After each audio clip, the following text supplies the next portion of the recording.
Namaku Basuki, dan mereka berdua sahabat karib, namanya Wiro dan Joko. Kami bertiga memang sering menghabiskan akhir pekan bersama untuk sekedar melepas penat. Tapi pendakian kami kali ini terasa sangat berbeda dan terkesan sangat dipaksakan. Sabtu pagi itu, udara di lereng utara Gunung Lawu terasa sangat dingin menusuk tulang. Kami bertiga berdiri di depan sebuah jalan setapak sempit yang hampir tertutup oleh ilalang dan semak belukar. Ini bukan pos pendakian resmi, melainkan jalur tikus di daerah Jogorogo yang dilarang untuk pendakian umum.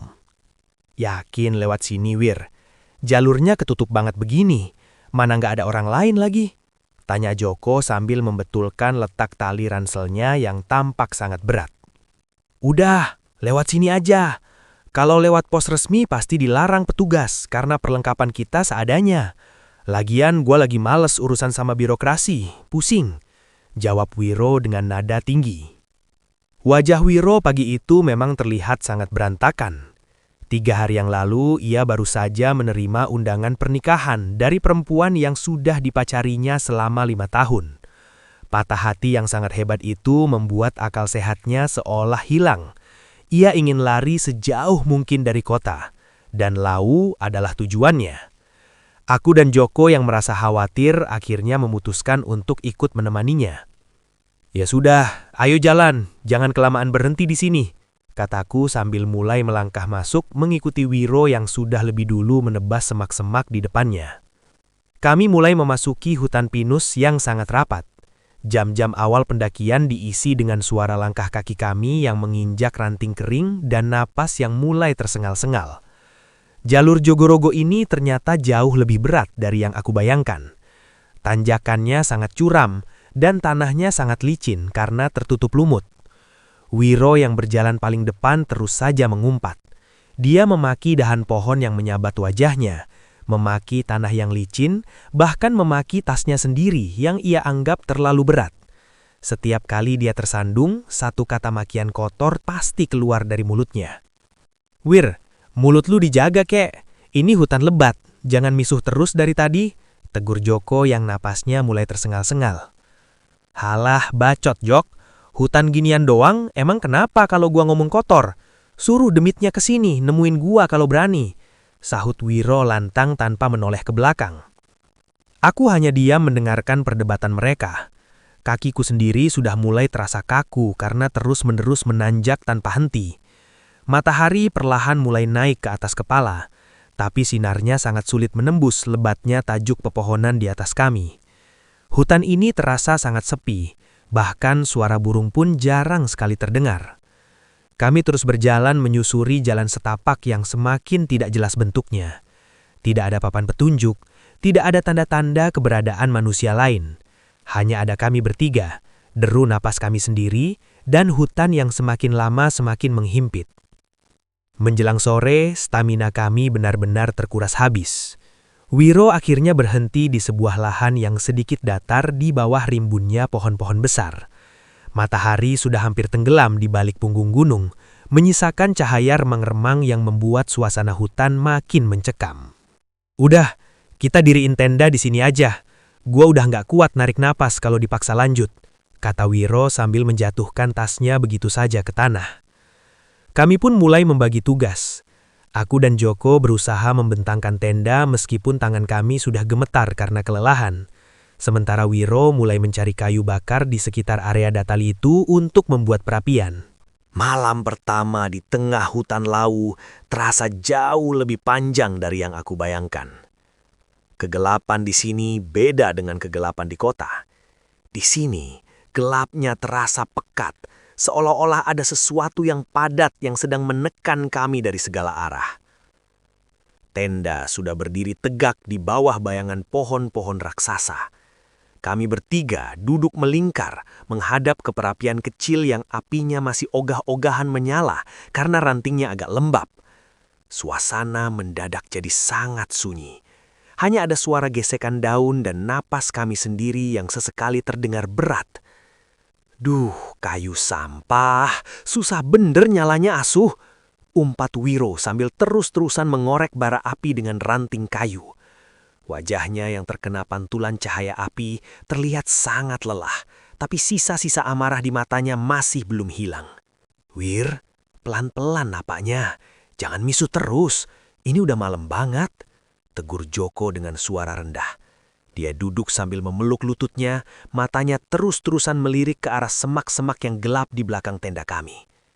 "Emang kenapa sih, Jok? Lu dari tadi parnoan bener jadi orang? Mau misuh kek, mau teriak kek, ya suka-suka gua lah. Capek gua dilarang-larang terus," sahut Wiro tanpa sedikit pun mengecilkan suaranya. Aku hanya bisa diam sambil mengaduk mie instan di dalam panci kecil di atas api. Jujur, aku juga mulai merasa tidak nyaman. Bukan karena ucapan Wiro, tapi karena hutan ini tiba-tiba menjadi sangat diam. Tidak ada suara jangkrik, tidak ada suara burung malam, benar-benar hening yang mati. Kami makan dalam diam, hanya suara sendok yang beradu dengan panci. Di tengah kepungan pohon-pohon tua ini, aku merasa seolah-olah kami sedang berada di dalam sebuah ruangan besar yang sedang diawasi oleh ribuan pasang mata yang tidak terlihat. Tiba-tiba, dari arah semak-semak yang cukup rimbun di sebelah kanan tenda, terdengar suara dahan yang patah, cukup keras. Krek! Kami bertiga spontan berhenti bergerak. Sendokku tertahan di depan mulut. Kami semua menoleh ke arah sumber suara, mencoba menembus kegelapan dengan mata telanjang. Tidak ada apa-apa, hanya pepohonan yang diam membatu. "Siapa tuh? Keluar lu kalau berani. Jangan main sembunyi-sembunyi," teriak Wiro tiba-tiba, sambil berdiri dan melempar sepotong kayu ke arah semak-semak itu. "Woi, Wir, gila lu ya? Jangan nantangin gitu." Joko langsung menarik ujung jaket Wiro agar dia duduk kembali. Wajah Joko sudah pucat pasi terkena cahaya api yang mulai meredup. "Halah, paling juga babi hutan atau monyet lewat. Lu jangan bikin gua makin emosi deh, Jok." Wiro kembali duduk sambil menggerutu, tapi matanya tetap menatap tajam ke kegelapan di depan kami. Aku kembali menunduk, mencoba melanjutkan makanku, meskipun selera makanku sudah hilang total. Angin malam yang dingin tiba-tiba berhembus. Udara di dalam tenda seketika berubah, membawa aroma amis yang sangat pekat, seperti bau darah yang sudah mengering di atas besi berkarat. Udara itu membuat ulu hatiku mencelos, sementara Joko mulai menutup hidungnya dengan ujung jaket sambil gemetar hebat. Aduh, nggak tahan gua. Udah kebelet banget ini asuh. Wiro tiba-tiba berdiri sambil menggerutu. Tangannya sibuk memegang resleting celananya dengan wajah yang tampak sangat gusar. "Wir, mau kemana lu? Jangan keluar dulu lah. Baunya lagi nggak bener ini." Joko mencoba menahan lengan Wiro, namun tangannya langsung ditepis dengan kasar oleh sahabatnya itu. "Gua mau kencing, Cok. Masa gua harus kencing di panci mie? Udahlah, lu berdua jangan berlebihan. Paling juga babi hutan lewat." "Tidur aja napa sih? Berisik banget." Wiro tertawa meremehkan lalu menyibak pintu tenda, melangkah keluar ke arah kegelapan yang pekat. Aku memperhatikan punggungnya yang perlahan menghilang di balik kegelapan malam. Tidak lama kemudian, terdengar suara gemericik air yang menyentuh tumpukan daun kering tepat di bawah pohon beringin besar yang berada tidak jauh dari tempat kami berkemah. Wiro melakukannya dengan santai, seolah-olah ia sedang berada di kamar mandi rumahnya sendiri. Setelah beberapa saat, Wiro kembali masuk ke dalam tenda sambil merapikan resleting celananya. Ia langsung merebahkan tubuhnya di atas matras dan menarik selimut dengan kasar, tanpa memedulikan suasana yang semakin mencekam. Kami pun mematikan lampu senter, mencoba untuk beristirahat di tengah kesunyian malam yang semakin menekan. Kami bertiga pun berbaring di dalam tenda yang sempit, mencoba memejamkan mata di bawah satu lampu senter yang digantung di langit-langit tenda. Namun, baru beberapa menit kami terdiam dalam posisi masing-masing, terdengar suara langkah kaki yang sangat berat di atas tumpukan daun kering di luar sana. Srek, srek.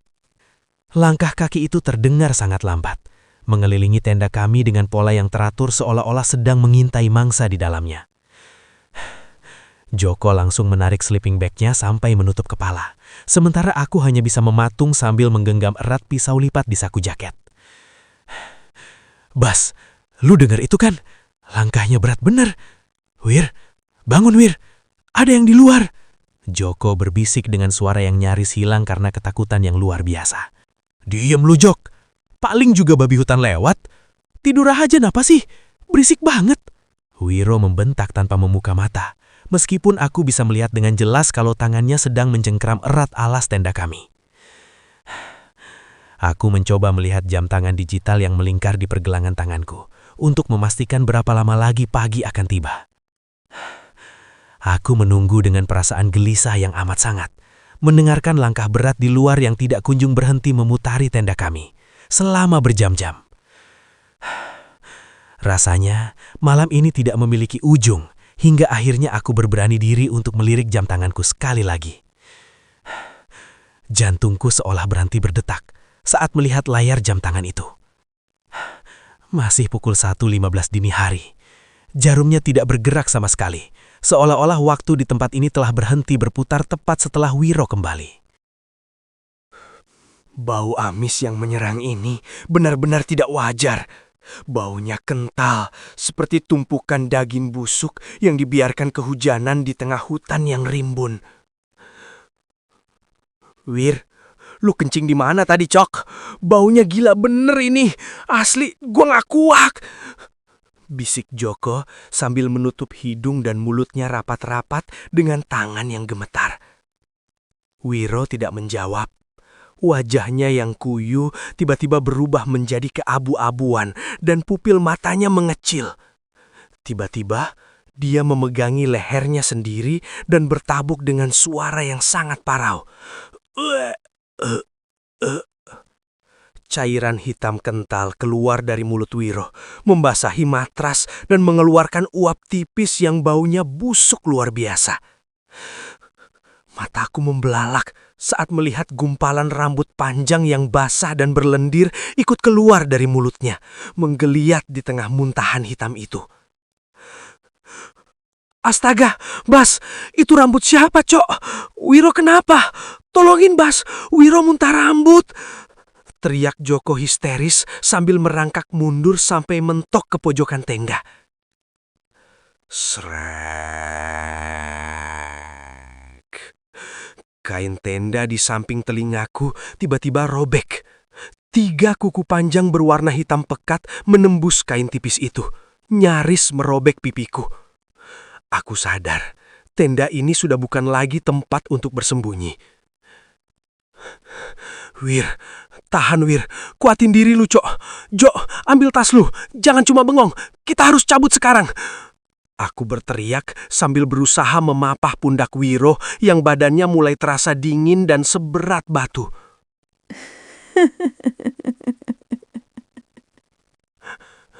Suara cekikikan melengkik dan geraman berat itu bersahut-sahutan dari segala penjuru hutan.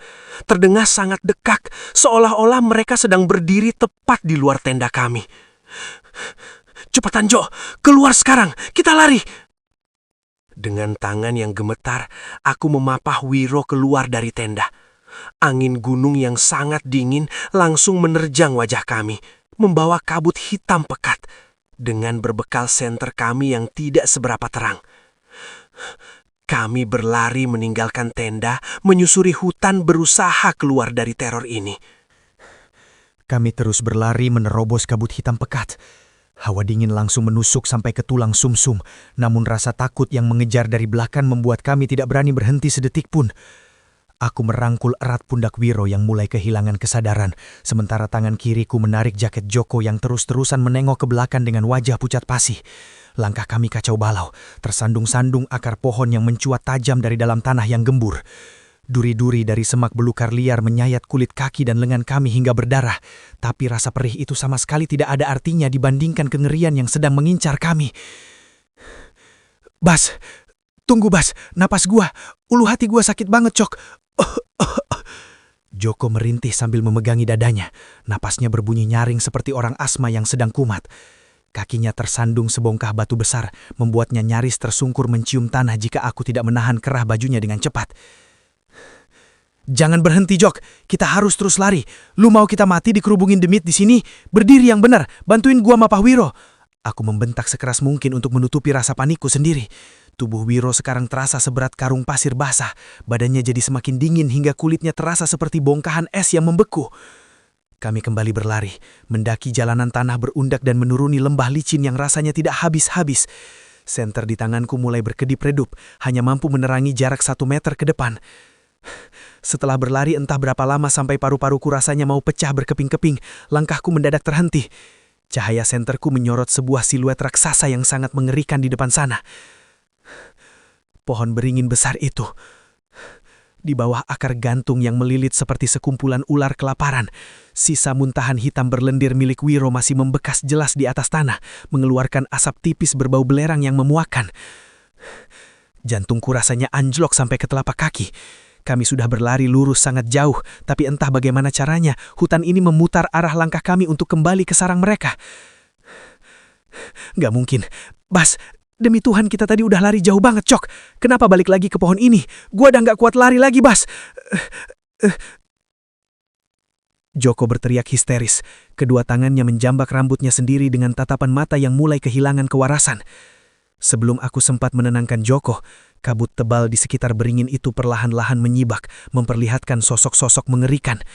Di atas dahan-dahan beringin yang kokoh, berjejer belasan sosok putih pucat dengan gaun yang sangat kotor. Rambut mereka terurai panjang menjuntai ke bawah, menutupi separuh wajah hancur yang sedang tersenyum menyeringai menatap lurus ke arah kami berdua.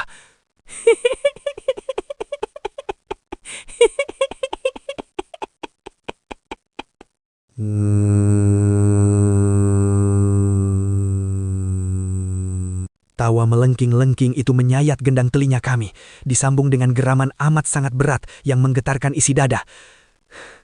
Dari balik semak belukar lebat tepat di sebelah kanan akar beringin, 2 buah mata merah menyala muncul menembus kegelapan. Makhluk raksasa berbulu hitam pekat melangkah maju, mematahkan dahan-dahan kayu sebesar lengan dengan sangat mudah, menatap tajam lurus ke arah Wiro yang masih terkulai lemas di rangkulanku.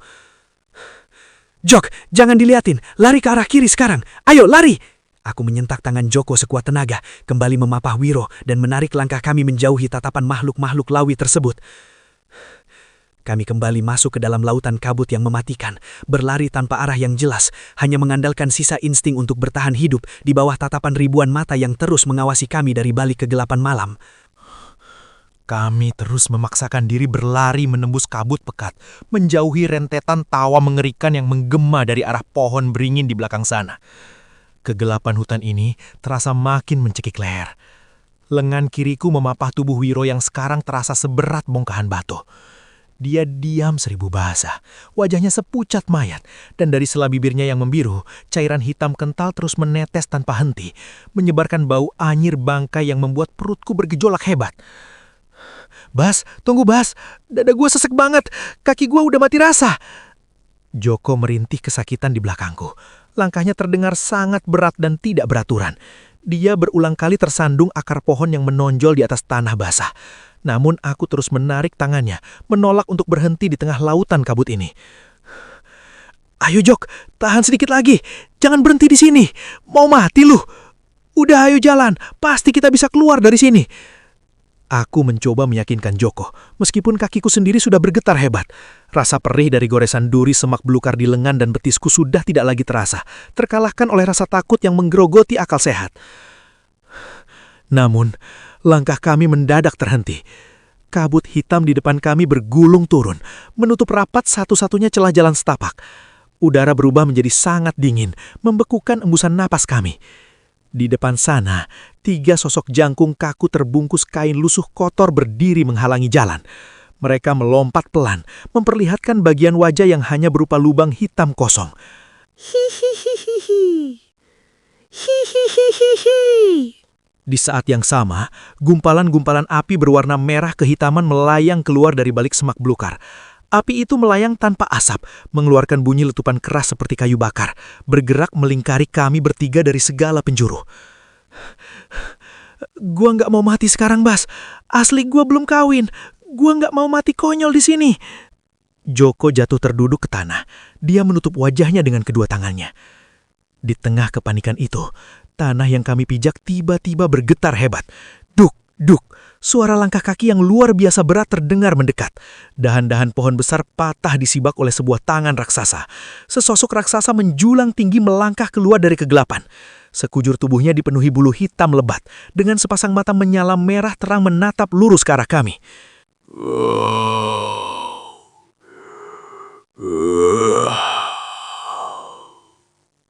Melihat sosok raksasa itu, seluruh sisa tenagaku menguap tanpa bekas. Kakiku terasa seperti jeli, tidak mampu lagi menopang berat badanku.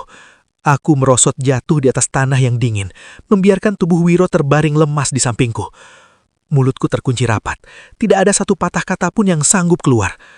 Mataku hanya menatap kosong ke arah mata merah menyala raksasa.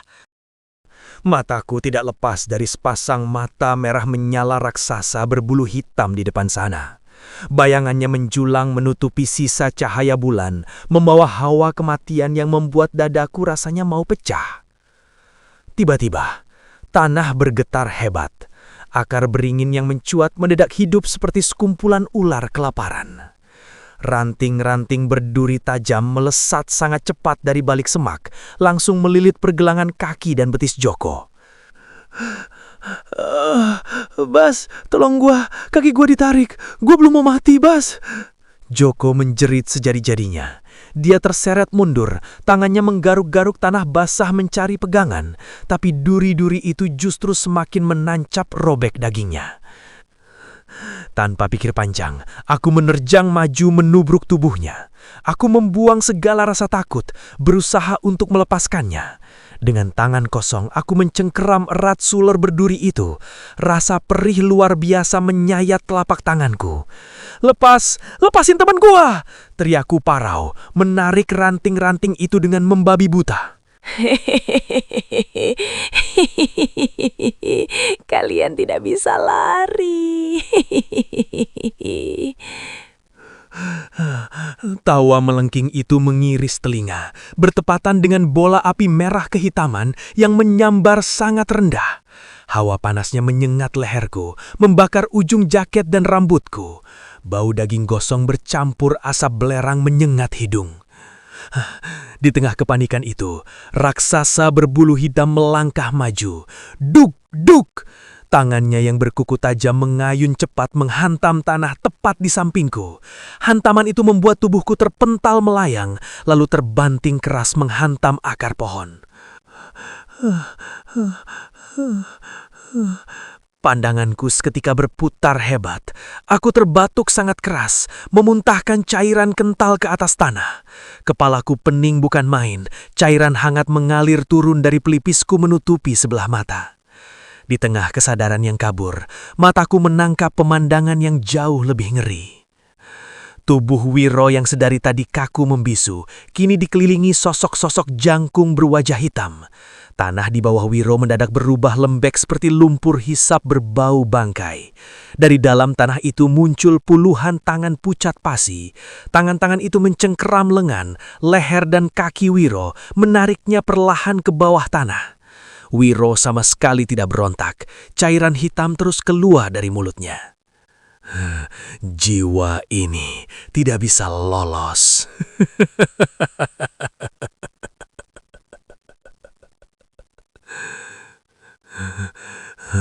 Suara berat bergetar seperti gesekan batu besar keluar dari rahang raksasa itu.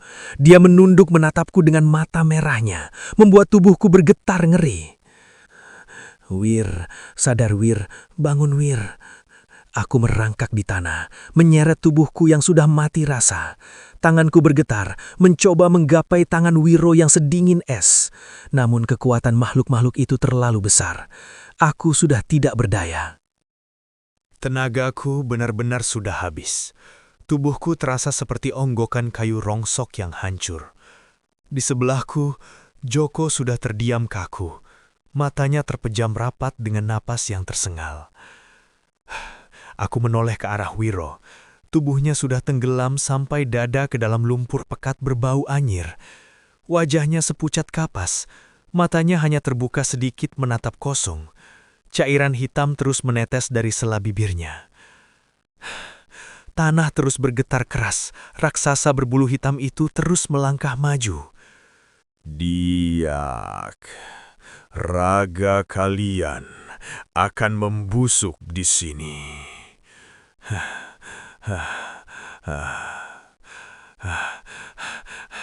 Duk! Kaki raksasa itu menendang dadaku. Tubuhku terpental jauh, melayang menghantam batang pohon. Krak! Aku mendengar suara tulang-tulang rusukku remuk patah. Aku terkapar di tanah, terbatuk keras dan memuntahkan cairan pekat berbau anyir. Napasku seakan mau putus. Mataku mulai terasa berat dan pandanganku semakin menghitam. Saat pandanganku semakin redup, dari balik kabut pekat seberkas cahaya obor muncul menembus malam. Di depanku, mata Wiro yang dari tadi melotot kosong, kini matanya benar-benar sudah tertutup rapat. Aku sudah tidak bisa merasakan apa-apa lagi. Dan suasana mendadak sunyi. Semuanya berubah menjadi gelap gulita.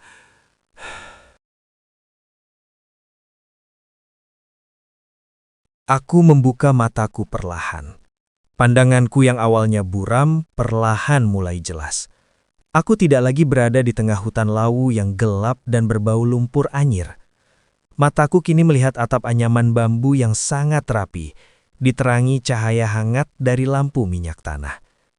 Ruangan ini berbau kemenyan dan tumbukan daun herbal. Aku yang refleks bergerak mencoba bangun. Tapi rasa sakit yang sangat tajam langsung menusuk dadaku. Tulang rusukku serasa remuk semua akibat hantaman raksasa itu. Aku terhempas kembali ke alas dipan kayu, napasku berubah menjadi sangat pendek, berat, dan menyiksa. Loh, jangan banyak gerak dulu, Thomas. Lukamu belum sembuh semua. Istirahat saja yang tenang. Suara itu sangat halus. Tepat di sebelahku, duduk seorang perempuan muda mengenakan kemben dengan selendang tenun melingkar di bahunya. Parasnya ayu dengan tutur kata yang lembut. Tangannya menahan bahuku perlahan, lalu menempelkan gumpalan tumbukan daun hangat ke area dadaku yang memar hitam. Teman-temanku? Tanyaku parau. Aku memaksakan diri bicara dengan menahan sakit di dada. Aman, Mas. Teman-temanmu juga sudah diobati. Nggak usah khawatir. Aku menoleh ke seberang. Joko bersandar lemas di atas dipan bambu. Celananya sudah digulung sebatas paha.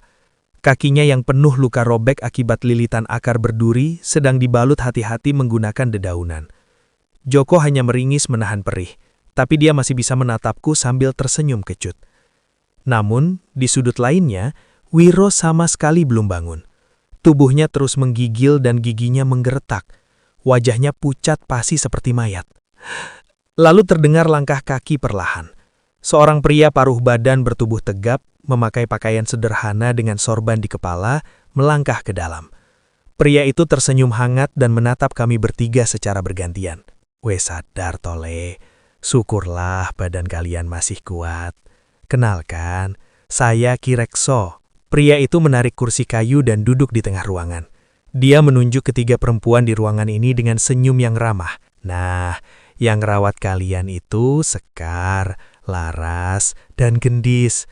Kalian tidak perlu cemas, sekarang kalian ada di gubuk saya. Tempat ini aman untuk istirahat. Gimana kami bisa selamat, Ki? Raksasa itu Danjang Lawu. Tanyaku dengan dada yang kembali berdenyut nyeri saat memaksakan diri bicara. Kalian itu pingsan pas di batas pekarangan desa ini, Le. Danyang itu tidak berani masuk ke wilayah Kiri Purwo karena ada pantangan kuno leluhur. Pas saya sama warga lihat kalian terkapar di batas desa, langsung saya bawa masuk ke sini sebelum mereka narik jiwa temanmu yang masih sawan itu. Kirekso berdiri, berjalan mendekati Dipan Wiro dan menyentuh dahinya dengan sangat lembut. Jiwanya nanti pelan-pelan bakalan balik. Ramuan dari Laras dan telatennya Gendis pasti bisa mulihkan fisiknya juga. Kalau lukamu, biar dirawat Sekar sampai benar-benar pulih. Wes, ndak usah mikir yang berat-berat dulu. Di sini itu kalian tamu saya yang jamin keselamatan kalian.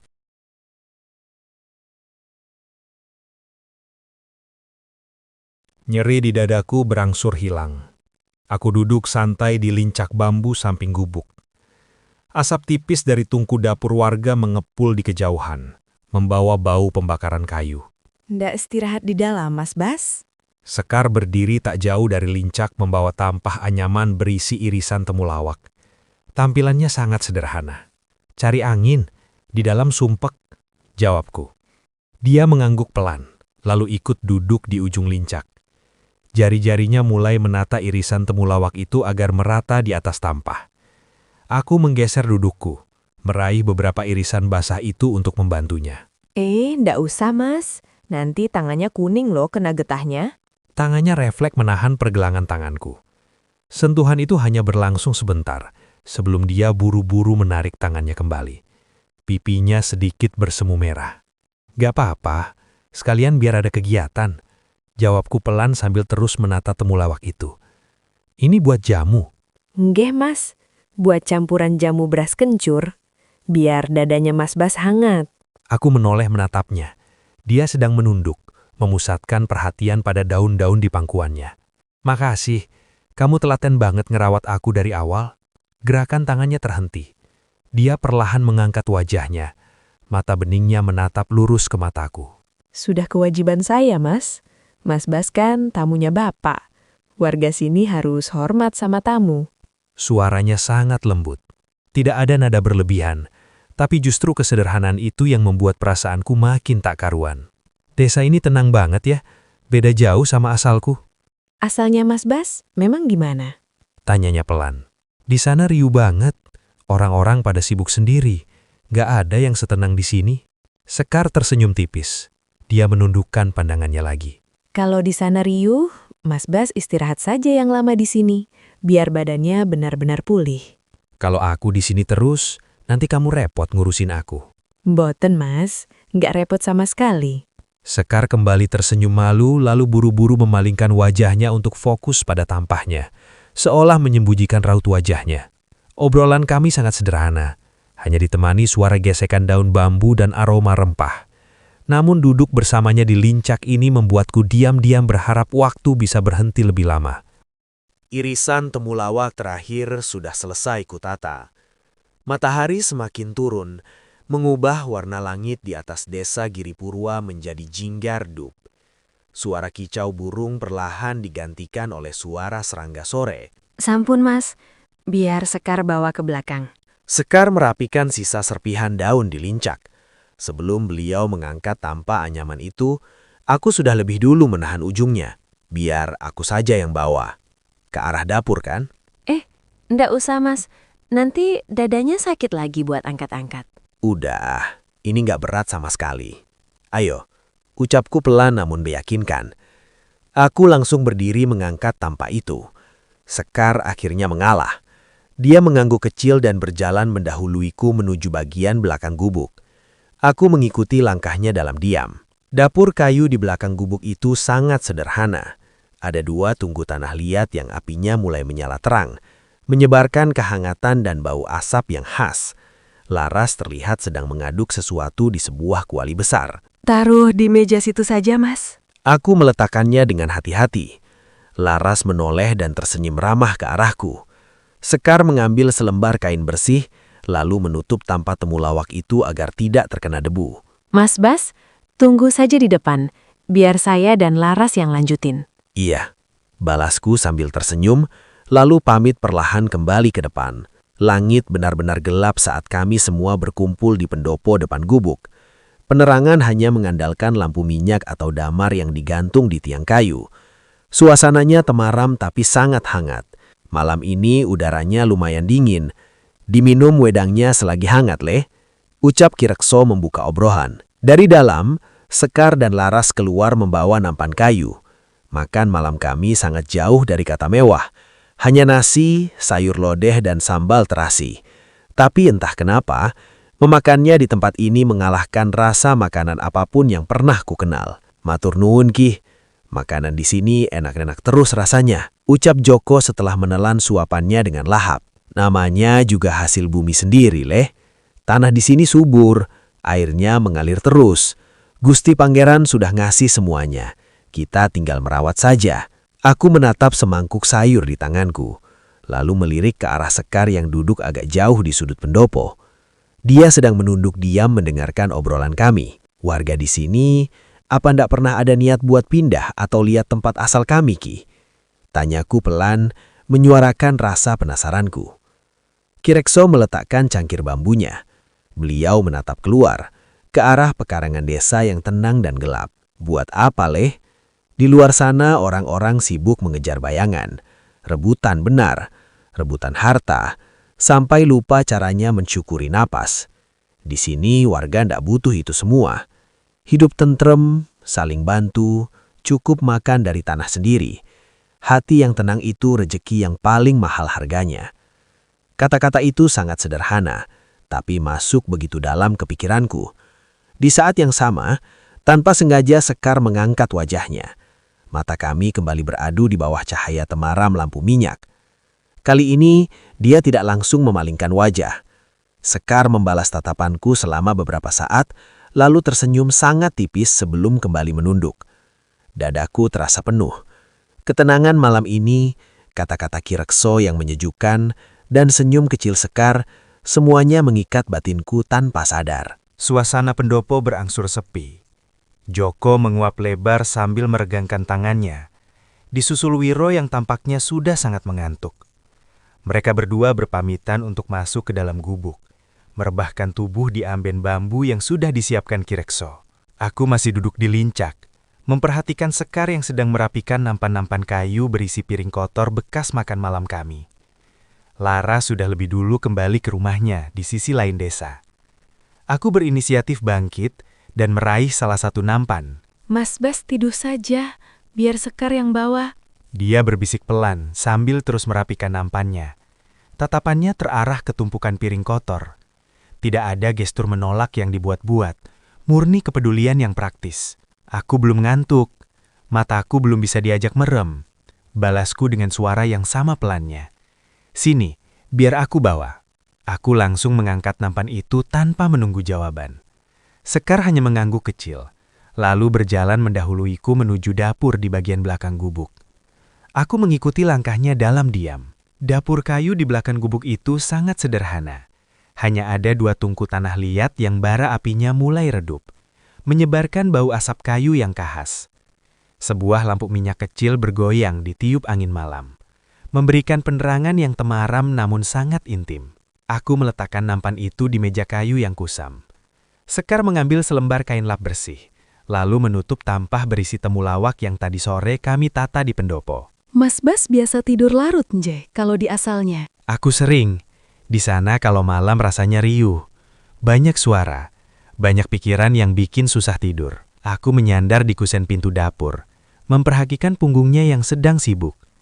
Sekar berhenti sejenak, lalu membalikan badan menghadapku. Cahaya lampu minyak memantul lembut di wajah ayunya yang tanpa polesan. Pikiran itu kayak bara di tungku ini, Mas. Kalau terus dikipasi, dia bakal terus nyala dan panas. Sesekali harus disiram air atau ditutup abu biar bisa istirahat. Dia tersenyum tipis. Kata-katanya sangat sederhana, tapi telak kena di hatiku. Di kotaku, semua orang berlari. Di sini Sekar seolah-olah mengajariku cara untuk berhenti dan mensyukuri napas. Mungkin itu alasannya aku nyasar sampai ke desa ini. Ucapku pelan, menatap lurus ke matanya. Biar ada yang ngajarin caranya nutup bara di tungku itu. Sekar hanya menatapku selama beberapa detik dengan sorot mata yang teduh. Dia merapikan ujung selendangnya, lalu kembali fokus merapikan sisa bara di tungku. Sudah malam, Mas. Lekas istirahat. Nanti kalau Bapak tahu Mas Bas masih bangun, bisa disuruh minum jamu pahit. Aku tertawa kecil mendengarnya. Iya, dia mengangguk pelan, lalu berjalan melewatiku menuju biliknya. Aku masih berdiri sebentar di dapur yang kini hening, menatap sisa bara yang mulai redup. Malam ini udaranya dingin, tapi aku merasa sangat hangat. Kicau burung perenjak di dahan jati membangunkanku. Sinar matahari pagi menembus celah dinding bambu, membawa kehangatan yang perlahan mengusir hawa dingin sisa semalam. Aku menarik napas panjang. Ajaibnya, linu di rusukku nyaris tidak terasa lagi. Kata-kata soal bara tungku semalam sepertinya benar-benar bekerja. Pikiranku tenang, jauh dari riuhnya rasa takut. Aku melangkah keluar bilik. Di pendopo, Joko sedang meregangkan punggungnya sampai terdengar bunyi gemertak tulang. Wiro duduk di sebelahnya, wajahnya sudah kembali berwarna, tidak lagi pucat pasi seperti mayat hidup. "Wah, wajahmu sudah padang begitu, Leh. Pulas tidurnya?"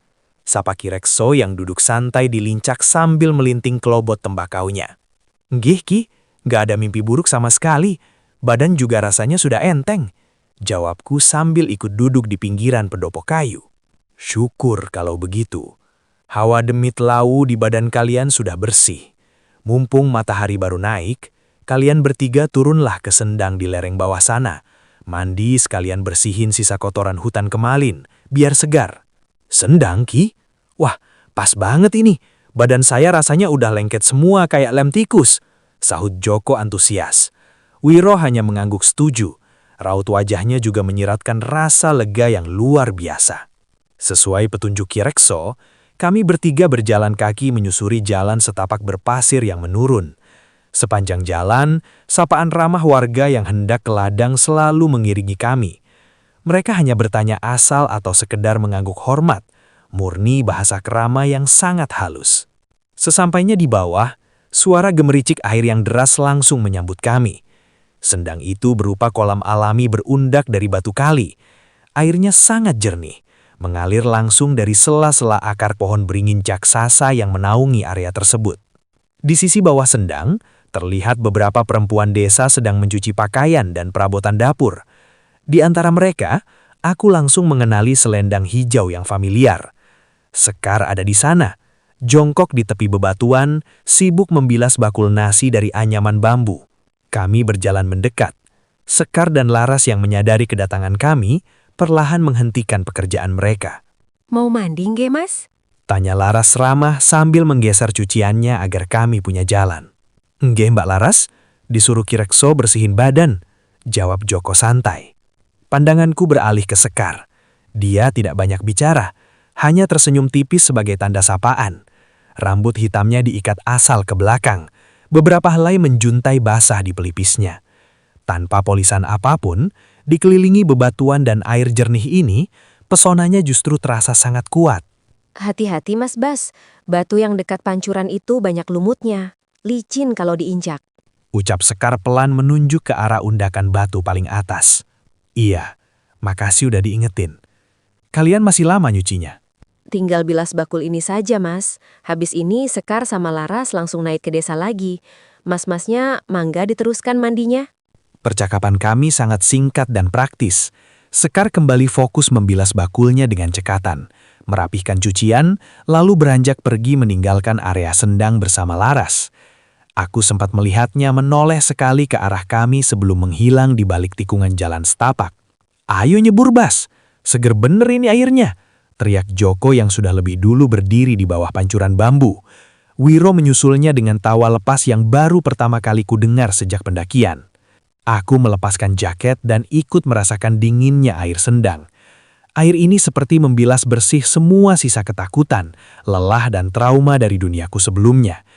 Melihat teman-temanku kembali tertawa dan mengingat percakapan sederhana tadi pagi, rasanya duniaku yang lama semakin memudar, digantikan oleh kedamaian di sini yang menyerap masuk hingga ke tulang. Segarnya air sendang tadi benar-benar mengembalikan tenaga kami berdua. Berjalang menanjak kembali ke area gubuk Ki Rekso tidak lagi terasa berat. Matahari sudah cukup tinggi. Cahayanya menguning cerah menyinari atap-atap ijuk dan pelataran tanah desa. Wiro sudah lebih dulu kembali ke dalam gubuk untuk melanjutkan istirahatnya. Di halaman samping gubuk, sayup-sayup terdengar suara hantaman benda keras. Ki Rekso ternyata sedang membelah bongkahan kayu jati kering menggunakan sebilah kapak besar yang gagangnya sudah mengkilap karena sering dipakai. Wah, Ki Rekso ini badannya saja yang sepuh, tapi tenaganya melalahin kuli panggul pasar, bisik Joko yang heran melihat mantapnya ayunan kapak orang tua itu. Kami bergegas mendekat. Rasanya sangat tidak sopan kalau kami, anak-anak muda yang sudah diselamatkan dan menumpang makan, hanya ongkang-ongkang kaki melihat tuan rumah berkeringat. "Ki, ampun, biar saya sama Joko saja yang terusin belah kayunya. Tulang kami sudah lemas kelamaan tidur dari kemarin," ucapku sambil setengah menahan gagang kapak itu dari tangan Ki Rekso. Ndak usah, Le. Ini kerjaan kasar. Kalian kan tamu, bajunya nanti kotor lagi kena getah sama debu kayu. Boten nopo-nopo, Ki. Baju kotor kan bisa dicuci lagi di sendang bawah. Anggap saja ini olahraga biar ototnya ndak kaku. Timpal Joko sambil menggulung lengan jaket dan kaosnya. Ki Rekso akhirnya terkekeh pelan dan menyerahkan kapak itu padaku. Beliau mundur beberapa langkah, duduk di atas tumpukan kayu yang belum dibelah sambil mengusap peluh di dahinya dengan lengan baju lurik. Aku mulai mengayunkan kapak. Suara kayu jati yang terbelah memecah keheningan pelataran. Joko bagian mengumpulkan belahannya dan menyusunnya rapi di dekat dinding dapur. Pekerjaan fisik yang membumi ini justru membuat pikiranku semakin jernih. Keringat yang mengucur terasa seperti membuang sisa-sisa racun dan stres dari kota. Hampir setengah jam kami bergantian membelah kayu, langkah kaki halus terdengar mendekat dari arah jalan setapak. Sekar berjalan menghampiri kami, membawa sebuah nampan kayu bundar. Di atasnya ada sebuah kendi tanah liat dan piring berisi pisang kepok rebus. Pantesan di depan sepi. Ternyata mas-masnya lagi kerja bantu bapak di samping. Diminum dulu air kendinya, Mas Joko, Mas Bas. Kapaknya ditaruh dulu. Itu pisangnya juga masih hangat. Wah, pucuk dicinta kendi pun tiba. Matur nuwun loh, tahu aja kita lagi kehausan, seru Joko kegirangan. Dia langsung meletakkan bongkahan kayu di tangannya dan menghampiri kendi tersebut. Aku menancapkan kapak di atas balok kayu, lalu berjalan mendekat. Sekar sedang mengelap inggiran piring porselin dengan ujung kain bersih. Tangannya bergerak cekatan dan praktis. Maaf ya, baju kami berdua masih bau keringat begini, malah ngerepotin kamu bawain jajanan ke sini, ucapku sambil menerima kendi yang baru saja diangsurkan Joko. Sekar mengeleng pelan, matanya menatap sekilas tumpukan kayu yang sudah kami selesaikan. Namanya orang kerja kasar ya pasti berkeringat, Mas. Kalau wangi itu namanya orang mau pergi kondangan. Sudah, ndak usah sungkan. Dimakan pisangnya mumpung hangat. Tidak ada nada merayu, murni jawaban logis seorang perempuan desa yang terbiasa melihat kerja keras. Namun entah kenapa celetukan singkatnya yang apa adanya itu membuatku tersenyum simpul. Aku meneguk air dari kendi tanah liat itu. Rasanya luar biasa dingin dan segar, mengalahkan air es dari kulkas manapun. Kami duduk lesehan di tanah beralaskan beberapa potong kayu, menikmati pisang rebus bersama Ki Rekso. Sekar pamit kembali ke dapur untuk melanjutkan pekerjaannya. Suasana sangat cair dan santai. Kicau burung dan angin sejuk membuat momen istirahat ini terasa sempurna. Namun di tengah kenyamanan itu, Joko tiba-tiba melontarkan kalimat yang membuat gerakan mengunyahku terhenti.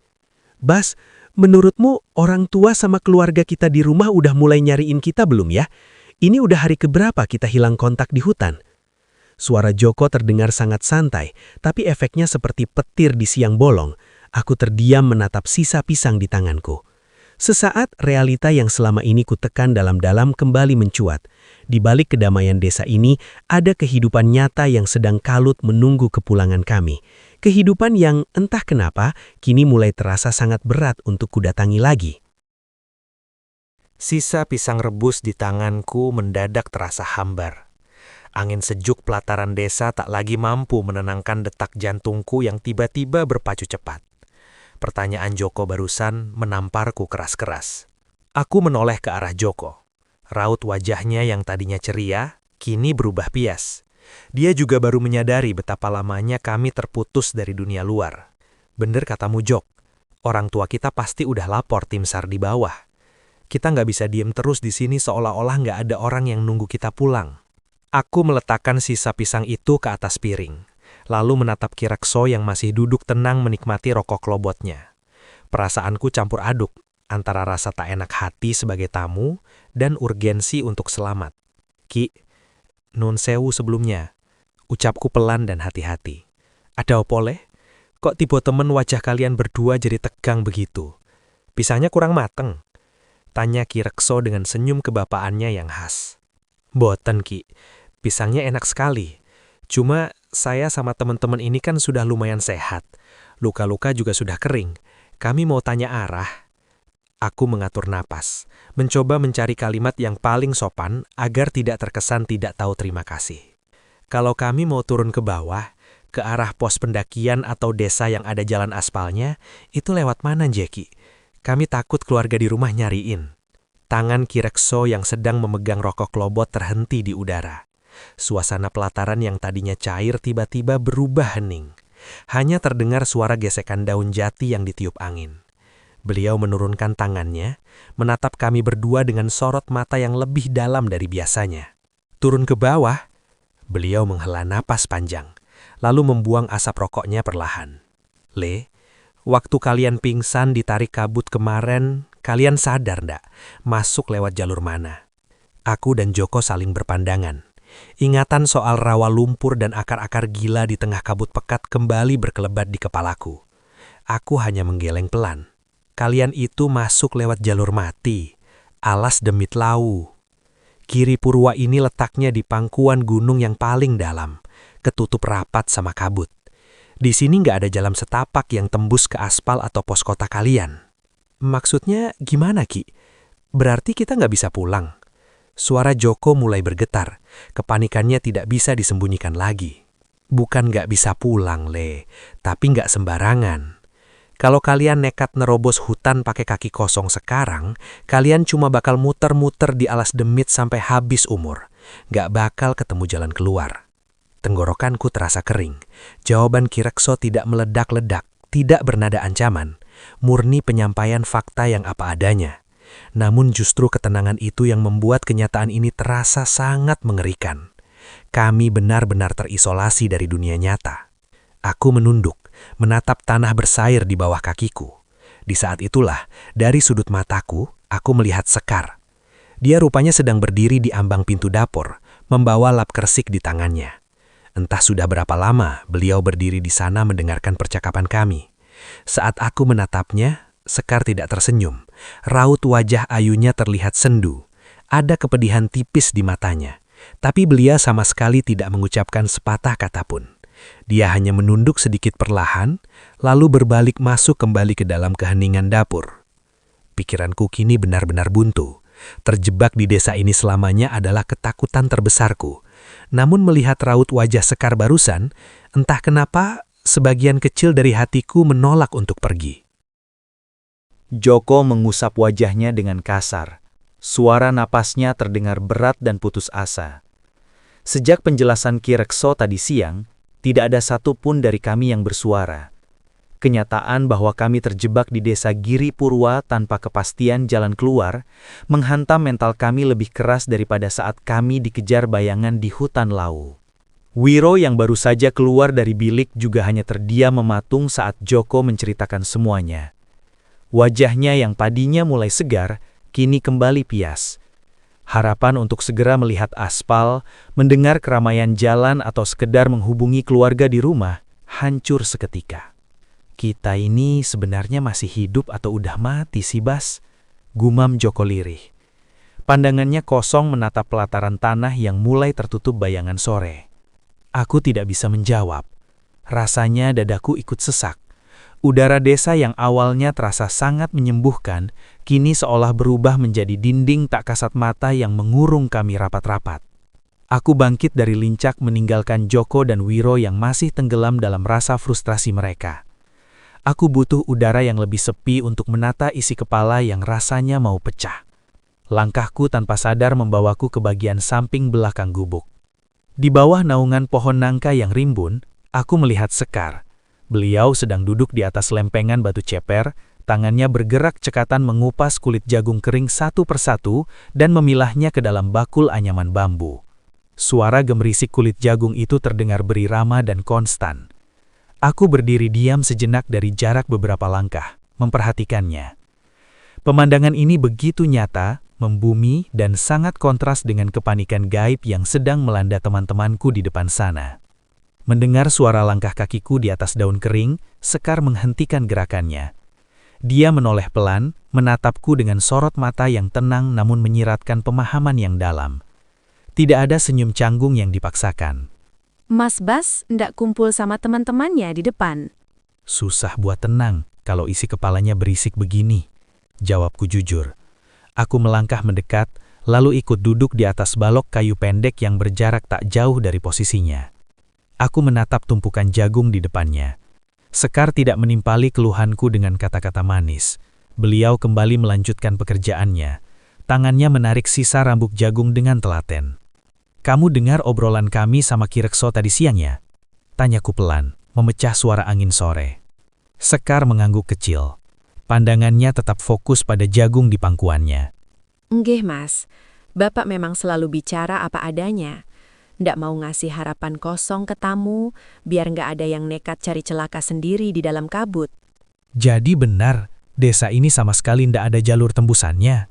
Tanyaku lagi, separuh mendesak, mencoba mencari celah atau mungkin bantahan dari mulutnya yang bisa menenangkan egoku. Sekar menghentikan pekerjaannya secara berlahan. Dia meletakkan jadung yang sudah bersih ke dalam bakul, membersihkan sisa debu di tangannya, lalu menatap lurus ke arahku. Bukan gak ada, Mas. Tapi pintunya ndak bisa dipaksa. Hutan Lawu itu punya kehendak sendiri. Kalau dia sedang nutup rapat, sekencang apapun Mas Basuki lari nerobos masuk, ujungnya cuma bakal balik ke titik awal, atau malah nggak balik sama sekali ke desa ini. Penjelasannya sama sekali tidak terdengar seperti dongeng mitos yang dilebih-lebihkan. Dia mengucapkannya dengan intonasi datar, seperti sedang menjelaskan hukum alam yang paling mendasar. "Terus kami harus nunggu sampai kapan? Keluarga kami di bawah sana pasti hancur perasaannya nungguin kami yang hilang tanpa kabar." Ada jeda yang cukup panjang. Sekar mengambil napas pelan, merapikan selendang coklatnya yang tertiup angin sore. Matanya beralih menatap ke arah rimbunan pohon bambu di batas desa, tempat kabut putih pucat mulai turun merayap menyambut senja. Sekar gak tahu, Mas. Kadang hitungan hari, kadang bisa sampai berganti musim. Orang luar itu hidupnya selalu diikat sama waktu. Tapi di sini, kita yang harus ngikutin waktunya alam. Jawaban itu membuatku terdiam 1000 bahasa. Rasa putus asa mendadak bercampur dengan kepasrahan yang aneh. Aku menatap raut wajahnya dari samping. Wajahnya yang tenang tampak terpapar cahaya senja yang memudar. "Kalau nanti kabutnya buka jalan," ucapku lirih, nyaris tertelan suara angin. "Berarti aku harus segera pulang ya?" Sekar terdiam. Tangan kanannya yang baru saja hendak meraih bonggol jagung lain terhantam di udara.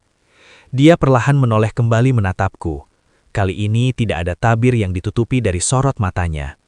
Ada kesedihan yang sangat hening di sana, murni tanpa perlu diucapkan. Enggih, Mas. Tempat asalnya Mas Bas itu bukan di tanah ini. Kalau waktunya tiba, Mas harus pulang. Sekar dan warga di sini cuma punya tugas bantu ngerawat sampai badannya Mas siap jalan lagi. Aku mengangguk pelan, menelan kenyataan pahit itu. Sore itu, ditemani suara gemerisik daun jati dan dinginnya udara Lawu, aku baru menyadari satu hal. Aku tidak hanya tersesat di dalam hutan mati, tapi aku juga telah tersesat terlalu jauh pada sesuatu yang mustahil bisa kubawa pulang. Malam ini, udara di desa terasa jauh lebih berat dari biasanya. Angin tidak berhembus kencang, namun hawa dinginnya meresap tajam hingga ke sumsum tulang. Di langit, bulan purnama menggantung sempurna, memancarkan cahaya pucat yang menyinari atap-atap ijuk rumah warga. Sedari sore, aku menyadari ada yang berbeda dari rutinitas desa. Tidak ada warga yang ngobrol santai di lincak. Aroma wangi bunga kantil dan pekatnya asap kemenyan mulai tercium samar dari berbagai penjuru, mengalahkan bau asap kayu bakar dari dapur. Malam ini purnama penuh leh. Waktunya warga desa ngadep, minta keselamatan sama Singbau Reksa Lawu. Suara Kirekso memecah lamunanku. Beliau keluar dari biliknya. Tidak lagi mengenakan baju lurik lusuhnya, melainkan pakaian adat Jawa lengkap yang sangat rapi. Sebuah keris dengan ukiran kuno terselip di balik sabuk stagennya. "Kalian bertiga, ikutlah ke pendopo agung di tengah desa. Kalian kan tamu yang nyasar di tanahnya. Sudah sepatutnya ikut permisi. Sekalian kita tanyakan kapan pintu kabutnya mau dibuka buat kalian pulang." Joko dan Wiro yang sedari tadi duduk diam di sudut pendopo langsung saling pandang. Ada ketakutan yang jelas di mata mereka. Namun harapan untuk bisa pulang membuat keduanya mengangguk tanpa bantahan. Kami bertiga mengekor di belakang Kirekso, berjalan membelah malam. Di jalan setapak, kami bergabung dengan barisan warga desa. Ratusan orang berjalan tanpa suara, bagaikan prosesi bayangan di bawah cahaya bulan. Hanya ada suara langkah kaki pelan di atas tanah bersasir. Semuanya menunduk hormat membawa nampan berisi sesajen hasil bumi dan dupa yang menyala. Sesampainya di pusat desa, sebuah pendopo kayu raksasa yang belum pernah kulihat sebelumnya berdiri kokoh. Di tengahnya, sebuah tungku api menyala redup, dikelilingi oleh para sesepuh yang duduk bersila. Suara tabuhan kentrung dan gamelan yang sangat pelan mulai mengalun. Temponya lambat dan menyayat hati. Aku duduk di barisan paling belakang bersama warga laki-laki lainnya. Kepalaku tertunduk, namun mataku tak bisa lepas dari area tengah pendopo. Bas, hawanya merinding banget, Bas. Kayak ada ratusan orang lain di sini selain kita. Bisik Joko dengan suara bergetar pelan di sebelahku. Aku hanya mencengkeram lututku, mengisyaratkannya untuk diam. Tabuhan gamelan perlahan berubah nada. Dari balik kepulan asap kemenyan yang tebal, sesosok perempuan melangkah maju dengan anggun. Jantungku seketika berdegup kencang. Itu Sekar. Beliau tidak mengenakan kemben hijau sederhananya. Malam ini, balutan kain jarik dan kemben batiknya terlihat lebih sakral. Rambutnya disanggul rapi dengan hiasan bunga melati yang menjuntai. Matanya terpejam sebagian. Wajah ayunya terlihat kosong namun sangat fokus. Sekar mulai menari. Gerakannya sangat lambat, mengalir tanpa putus, mengikuti irama kentrung yang magis. Tangannya meliuk membelah asap dupa. Tidak ada senyum, tidak ada rona malu. Beliau menari bukan untuk ditonton oleh manusia, melainkan sebagai bentuk persembahan mutlak untuk entitas penguasa Lawu. Menatapnya menari di tengah kepulan kabut dan cahaya tungku, ulu hatiku terasa nyeri. Pesonanya begitu gaib dan tak tersentuh. Aku benar-benar disadarkan malam ini. Perempuan yang diam-diam mencuri hatiku di pelataran dapur itu adalah bagian mutlak dari alam gaib ini. Kami berdiri di dua pijakan dunia yang mustahil untuk disatukan. Tarian berhenti seiring dengan berhentinya tabuhan gamelan secara mendadak. Angin dingin tiba-tiba berhembus kencang menembus pendopo agung, membuat lidah api di tungku menari liar. Asap kemenyan berputar cepat ke atas, menghilang ke dalam kegelapan malam. Kirekso yang duduk di barisan depan para sesepuh membuka matanya. Beliau menoleh ke belakang, menatap lurus ke arahku. Dengan langkah pelan, Kirekso berjalan mendekatiku, melewati barisan warga yang masih menunduk. Beliau berhenti tepat di depanku. Tangannya yang keriput terulur menyerahkan sebungkusan kecil seukuran ibu jari yang dibalut daun jati kering dan diikat akar gantung. Sing Bau Reksa udah ngasih jawaban leh. Waktu kalian di sini udah lama lagi. Simpen ini baik-baik. Jangan sampai kena air. Jangan sampai hilang. Aku menerima bungkusan itu dengan tangan gemetar. Benda itu terasa dingin, namun ada denyar aneh yang menjalar ke telapak tanganku. Kalau besok atau lusa kabut di batas desa berubah warna jadi seputih musuh, kalian bertiga jalanlah. Ikuti kemana bungkusan ini menunjuk. Jangan pernah menoleh ke belakang, dan jangan pernah menatap apapun yang memanggil nama kalian di dalam kabut. Sekali kalian salah langkah, Giri Purwa ndak bakal bisa nerima kalian lagi. Malam itu, di bawah tatapan warga desa dan heningnya purnama Lawu, hitungan mundur kepulangan kami resmi dimulai. Namun saat kucuri pandang ke arah tengah pendopo, Sekar sudah tidak ada di sana. Beliau menghilang bersamaan dengan asap dupa, meninggalkan rongga kosong di dadaku yang entah bagaimana caranya bisa kusembuhkan. Pagi ini, matahari sama sekali tidak menampakkan diri. Langit di atas Giri Purwa tertutup mendung abu-abu yang rata. Udara terasa luar biasa lembab dan dingin, menusuk langsung ke balik pori-pori kulit. Aroma sisa kemenyan dari ritual semalam masih tertinggal samar di hembusan angin. Aku duduk di lincak pendopo, menatap bungkusan daun jati pemberian Kirekso di telapak tanganku. Benda sekecil ini adalah satu-satunya tiket kami untuk keluar dari dimensi yang tidak masuk akal ini. Bas! Panggilan Joko terdengar serak dan bergetar. Aku mendongak. Joko berdiri di ujung pelataran, tangannya menunjuk dengan gemetar ke arah batas desa tempat pepohonan bambu raksasa berdiri. Wiro yang baru saja merapikan tali sepatunya ikut menoleh. Wajahnya langsung memucat. Kabut yang biasanya berwarna kelabu pucat, kini berubah total. Gulungan asap tebal berwarna putih susu yang sangat pekat turun menyelimuti batas desa, menelan jalan setapak hingga tidak terlihat sama sekali. Kabut itu tidak menyebar masuk ke pekarangan warga, melainkan diam menggantung seperti sebuah tembok raksasa yang hidup. Pintunya sudah dibuka, Leh. Ki Rekso melangkah keluar dari dalam gubuk. Wajah sepuhnya terlihat sangat tenang, kontras dengan kepanikan yang mulai menjalar di dada kami bertiga. Kalian siap-siaplah. Ndak usah bawa beban yang ndak perlu. Kabut putih susu itu cuma tahan sekejap. Kalau warnanya sudah balik gelap, kalian harus nunggu purnama bulan depan lagi. Kata-kata itu otomatis membuat kami bergerak cepat. Joko menyambar kerilnya yang sudah setengah kosong, begitu pula Wiro. Aku melangkah ke dalam bilik untuk mengambil tas kecilku. Saat aku kembali ke pendopo, langkahku terhenti. Sekar berdiri di sana, memegang jaket gunung biruku yang tempo hari robek terkena akar gaib di rawa lumpur. Ini jaketnya, Mas. Sudah Sekar cuci di sendang dan jahit bagian yang robek. Makasih banyak, Sekar. Ndak perlu repot-repot begini buat aku. Ucapku lirih, mengambil jaket itu dari tangannya. Jari kami sempat bersentuhan sesaat. Dingin. Ndak repot, Mas. Di luar sana udaranya lebih dingin dari desa ini. Dipakai jaketnya, biar lukanya nggak kumat. Aku mengenakan jaket itu perlahan. Bau wangi melati dan asap bakau yang khas dari desa ini menempel kuat di serat kainnya. Ini bukan sekedar pakaian lagi. Ini adalah pelukan terakhir dari sebuah tempat yang tidak akan pernah bisa kudatangi 2 kali. Aku pamit ya, Sekar. Ucapku pelan menatap langsung ke sepasang mata beningnya. Sekar membalas tatapanku, beliau mengangguk sangat pelan. Enggih, Mas. Gusti Pangeran sing ngiringi langkah panjenengan. Ingat pesannya Bapak, seberat apapun suara di dalam kabut nanti, jangan pernah menoleh ke belakang.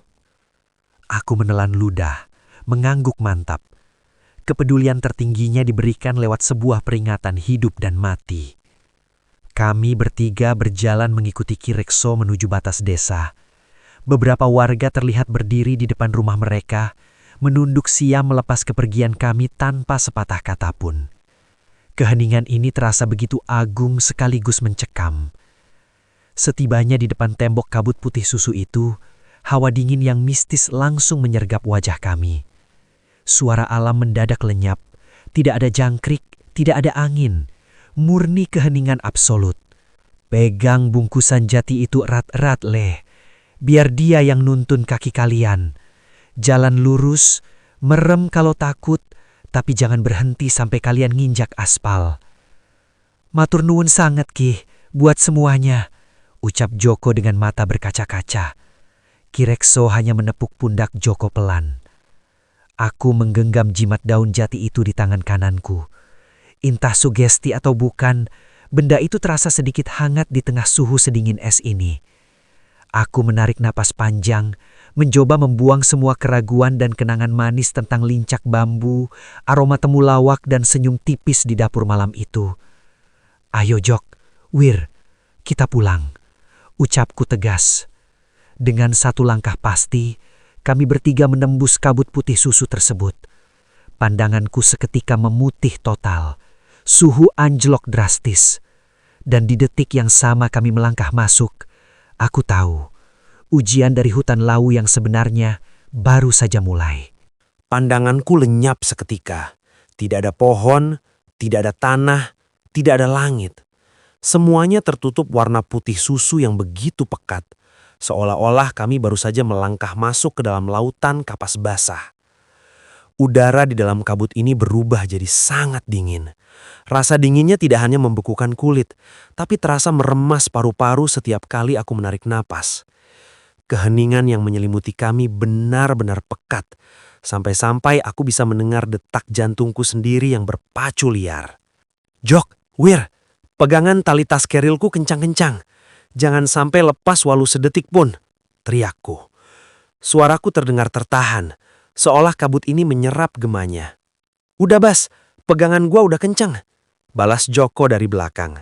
Suaranya bergetar hebat, Tangannya mencengkram tali ranselku dengan kekuatan penuh, dan aku yakin Wiro di belakangnya melakukan hal yang sama pada tas Joko. Aku menunduk, mencoba melihat langkah kakiku sendiri. Ujung sepatuku pun bahkan nyaris tak terlihat. Satu-satunya jangkar kewarasanku saat ini hanyalah bungkusan daun jati di tangan kananku. Di tengah suhu yang sedingin es ini, jimat pemberian Kirekso itu terasa hangat. Ada denyut halus yang menjalar dari bungkusan itu ke telapak tanganku, seolah menuntunku untuk terus melangkah ke arah tertentu. Aku mempercayakan sisa hidupku pada denyut itu, maju, selangkah demi selangkah, membelah kehampaan putih.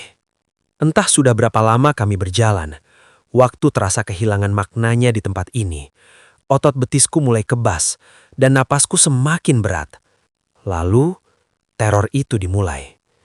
Keheningan absolut yang sedari tadi menyiksa-kani mendadak pecah. Suara kresek pelan terdengar dari arah kiri, diikuti bunyi patahan ranting kering. Bulu kuduku meremang, naluri alamiku berteriak untuk menoleh dan memeriksa ancaman apa yang ada di sana. Tapi ucapan Kirekso kembali terngiang jelas di kepalaku. Jangan pernah menoleh ke belakang. Bas, lu denger nggak? Bisik Joko. Tarikannya pada tas kerilku semakin kuat, hingga langkahku sedikit tersendat. Tutup telingamu, Jok. Jalan terus. Jangan lihat ke belakang. Balasku dengan nada setengah membentak, mencoba mengalahkan rasa takutku sendiri. Tiba-tiba, dari aras kabut tebal di belakang kami terdengar suara isak tangis. Suara perempuan yang berumur. Joko, Leh, pulang nak. Ibu nyariin kamu. Langkah Joko mendadak berhenti total di belakangku. Tubuhnya menegang. Aku hampir terhuyung ke belakang karena tertahan beban tubuhnya. Ih, ibu, Bas, itu suara ibuku, Bas. Ibuku ada di sini, Bas. Teriak Joko histeris. Kepanikannya sudah mencapai ubun-ubun. Sadarmu, Jok, ibumu ada di kota. Ini hutan demit. Dia cuma mau nipu lu biar lu nengok. Seret dia roh. Balasku sekuat tenaga, mencengkram jimat di tanganku semakin erat. Terdengar suara pergumulan pelan di belakang. Wiro rupanya mendorong punggung Joko dengan paksa agar kembali berjalan. Jalan, Jok, anjing. Kalau lu nengok, kita semua mati di sini. Maki Wiro. Makian kasarnya justru terdengar seperti mantra penyelamat. Joko kembali melangkah, meski napasnya tersengal-sengal karena menangis tertahan. Kami kembali bergerak maju. Namun hutan Lawu sepertinya tahu betul bahwa target utamanya adalah orang yang memegang kendali arah. Kini, giliran mentalku yang dihabisi. Kabut di sekitarku mendadak beraroma berbeda. Bau lembab tanah dan daun busuk itu hilang, digantikan dengan aroma asap kayu bakar tipis dan wangi bunga melati yang sangat familiar. Bau yang menempel di jaket yang kini sedang kupakai. Mas Bas, Darahku berdesir hebat. Langkahku nyaris terhenti. Suara itu berasal dari arah belakang kananku. Sangat dekat, sangat jelas. Itu suara Sekar. Mas Bas, tunggu Mas. Bungkusan daun jatinya ada yang tertinggal. Tolong balik sebentar, Mas. Sekar nggak berani ngejar lebih jauh ke dalam kabut. Logikaku lumpuh sesaat. Rasa rindu, penyesalan, dan insting untuk melindungi perempuan itu meledak secara bersamaan di dalam dadaku. Bagaimana kalau itu benar-benar Sekar? Bagaimana kalau Kirekso memang lupa memberikan sesuatu yang krusial? Rahangku mengeras. Aku memejamkan mata rapat-rapat. Hawa hangat dari jimat di tanganku mendadak berubah jadi panas yang menyengat, seolah memberiku tamparan keras agar kembali sadar. Sekar nggak mungkin masuk ke jalur mati. Gumamku pada diriku sendiri, menggigit bibir bawahku hingga terasa amis darah. Dia udah ngiklasin kepulanganku. Aku memaksa kakiku melangkah maju, lebih cepat dari sebelumnya. Mataku tetap menatap lurus ke depan, meski yang kulihat hanyalah lautan putih. Mas teganya ninggalin Sekar. Suara lembut itu perlahan berubah. Intonasinya tidak lagi membumi, melainkan melengking mengerikan, merobek udara berkabut dengan suara pekikan marah yang tidak menyerupai suara manusia. Teriakan gaib itu memudar seiring dengan langkah kami yang semakin jauh. Hutan ini telah gagal memakan kami. Udara di sekitarku perlahan mulai terasa berbeda. Bau melati dan asap kayu bakar itu lenyap, digantikan dengan aroma daun pinus sungguhan. Dan sayup-sayup, dari balik dinding putih di depanku, aku mulai melihat siluet hitam pepohonan yang normal. Angin gunung berhembus menampar wajahku dengan sangat keras. Hawa dingin gaib yang sejak tadi mencekik paru-paruku mendadak lenyap tanpa sisa. Udara di sekeliling kami berubah menjadi sejuk khas hutan pinus lau yang normal. Siluet pepohonan gelap di depanku perlahan semakin jelas menembus kabut. Pemandangan putih susu yang menyesakan itu pecah bagai kaca yang dihantam batu. "Kita tembus, Jok! Ro, kita keluar!" teriakku sekuat tenaga. Suaraku menggema di udara bebas, tidak lagi tertelan oleh keheningan dimensi gaib. Kami bertiga terjerembab jatuh ke atas tanah berbatu secara bersamaan. Lututku menghantam tanah berlumut dengan keras, tapi rasa sakit ini justru membuktikan bahwa kami masih hidup. Ya Allah Bas, kita selamat!" teriak Joko histeris. Dia langsung bersujud mencium tanah hutan sambil menangis sejadi-jadinya. Wiro berguling terlentang menatap langit sore yang mengintip dari balik kanopi daun pinus. "Gila, gue kira kita bakal mati di dalam sana, Bas," racaunya dengan napas tersengal-sengal. Aku menoleh ke belakang dengan perasaan was-was, setengah takut kabut itu akan mengejar. Tembok kabut putih susu yang mengerikan itu sudah tidak ada. Yang terlihat hanyalah kabut tipis biasa yang perlahan turun menutupi lereng tebing. Hutan lau telah menutup pintunya kembali, mengunci rapat rahasia desa Giri Purwa. Perlahan kubuka telapak tangan kananku yang sedari tadi mengepal kaku. Bungkusan daun jati pemberian Ki Rekso hancur menjadi serpihan debu kering. Angin sore meniup sisa-sisa debu itu terbang kembali ke arah kegelapan hutan. "Bas, lu denger nggak?" bisik Wiro tiba-tiba, menyela suara isak tangis Joko. Telingaku menangkap sebuah suara deru mesin sepeda motor dari kejauhan bawah, disusul oleh suara samar kresek-kresek statis dari saluran radio komunikasi genggam. "Itu suara motor sama HT. Di bawah pasti ada jalan aspal dan pos kosar," seruku. Aku memaksa tubuhku untuk bangkit, lalu menarik kerah jaket Joko dan lengan Wiro. "Ayo, bangun! Jangan berhenti sekarang! Jalan aspal udah dekat!" Kami bertiga berjalan terhuyung-huyung menuruni lereng curam, menerobos semak belukar berduri tanpa peduli rasa perih. Sekitar 10 menit kemudian, hamparan aspal hitam basah terlihat di depan mata. Kami keluar dari semak-semak, melangkah lemas ke bahu jalan raya Cemoro Sewu. Di seberang jalan, beberapa orang berseragam orange khas tim SAR tampak sedang duduk kelelahan di sebuah warung tenda. Salah satu dari mereka menoleh ke arah kami, cangkir kopinya sampai terlepas jatuh ke aspal. "Allahu Akbar! Tim Rebut 3, lapor! 3 survivor yang hilang ketemu di titik atas warung!" teriak pria itu panik bercampur lega. Pria itu berlari kencang membelah jalan raya menghampiri kami. Suasana pinggir jalan mendadak riuh dan dipenuhi kepanikan yang melegakan. Kami segera dikerumuni, dibawa masuk ke balai posko pendakian terdekat. Beberapa petugas langsung menyelimuti tubuh kami yang menggigil dengan selimut darurat aluminium foil. "Kalian ini bertahan hidup di mana saja, Mas? 7 hari tim gabungan nyisir sampai ke Hargo Dumilah nggak ketemu jejak sama sekali," ucap komandan SAR itu sambil menyodorkan teh manis hangat. Tanganku yang sedang memegang gelas plastik mendadak kaku. 7 hari. Aku menatap Joko dan Wiro yang wajahnya sama-sama pucat pasi mendengar fakta itu. Di Giri Purwa, kami merasa baru menginap 3 atau 4 malam paling lama. Sambil menunggu tim medis datang dengan ambulans, aku duduk menyandar diam di tiang posko pendakian. Hiruk-pikuk suara sirine, deru kendaraan dan obrolan orang-orang terasa begitu bising di telingaku. Aku menunduk, tangan kiriku perlahan mengusap bagian lengan kanan jaket biru tebal yang kukenakan. Jari-jariku meraba tekstur jahitan benang tebal yang menambal robekan kain di sana. Bau wangi melati dan asap tungku bayu bakar sudah benar-benar hilang di telan angin gunung. Namun, jahitan tangan sekar yang sangat rapi ini adalah bukti fisik yang mutlak. Semua kedamaian, rasa sakit, dan sosok perempuan berwajah teduh di dapur malam itu nyata adanya. Aku sudah kembali ke duniaku yang berisik. Tapi di sela-sela riuhnya sirine ini, aku tahu sebagian jiwaku tertinggal selamanya di pangkuan Giri Purwa.